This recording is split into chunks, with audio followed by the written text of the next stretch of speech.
Well, he says, you know, it's written all over your face. You're afraid of going to a seance.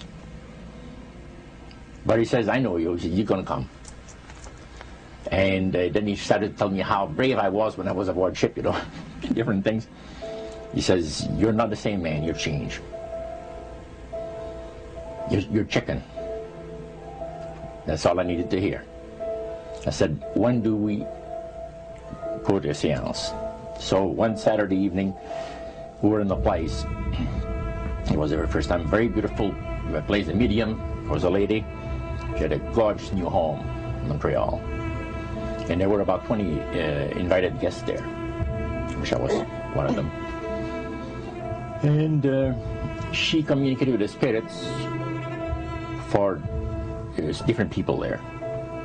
And they were telling them what the spirit said. One man said, I would like to talk to my friend that died 6 months ago. But I don't want him to appear. Just want to talk to him. Because he says, I don't trust you talking to my friend for me. So the medium says, let me inquire of the spirit. Yeah, the spirit will talk with you. And that big masculine voice was heard in the place. It says, hi, Frank. It's nice of you to ask for me to talk with you. And they had a little chat. And after it was over, Frank says, this is the greatest thing on earth, to be able to talk with the spirits of the dead.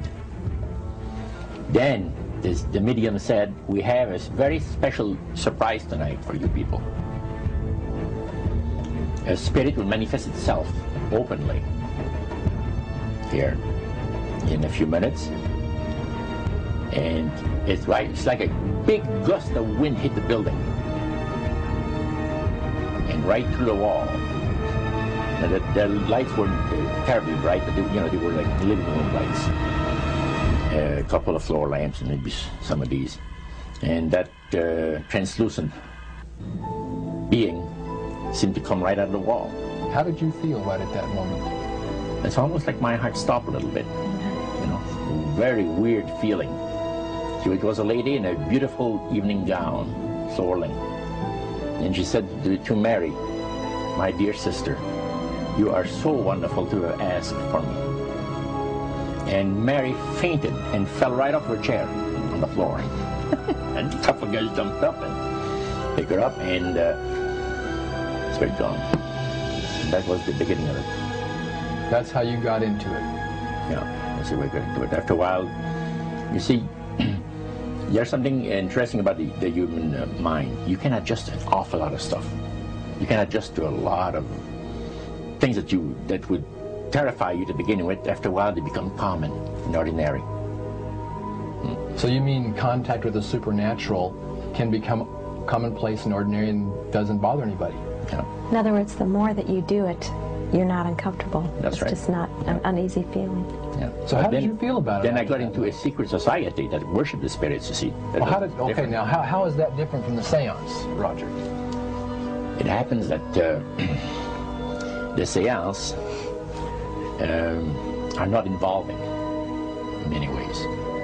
But when you get into a secret society of spirit worshippers, then, and especially when you're invited there by the direction of the higher-ups in the spirit world, you never get out of there alive. And this is exactly what my friend and I were up against. We didn't know anything about. And there was a very, very popular big band leader. Jazz band, yeah, very famous. And one night we went to one of these seances, and he was with his wife. So Roger, you're at this restaurant. What happened? We sat there, and we had our favorite alcoholic beverages, you know. And as we talked, the band leader says, he says, I want power. I go right to the source of power. And he says, how do you think that I became famous the way that I am? Well, I said, you must have had some good luck. Well, he says, there's no such thing as good luck. He says, there's either some power working for you somewhere, or you don't get ahead in this world. Not in my type of occupation. So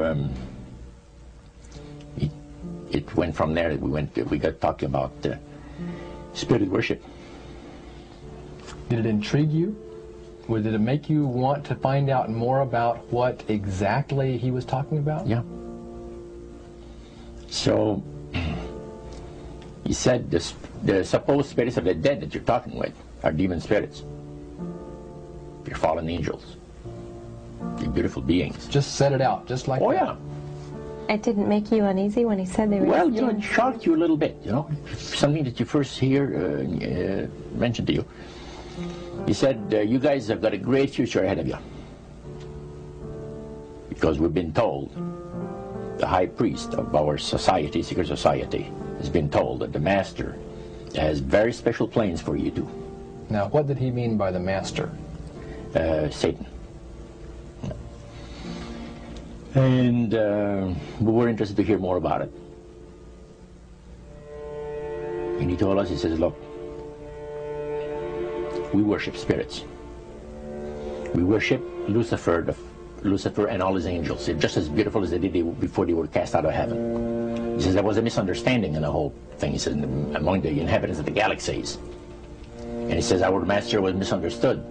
And God did not bear with him like he does with people that make mistakes today.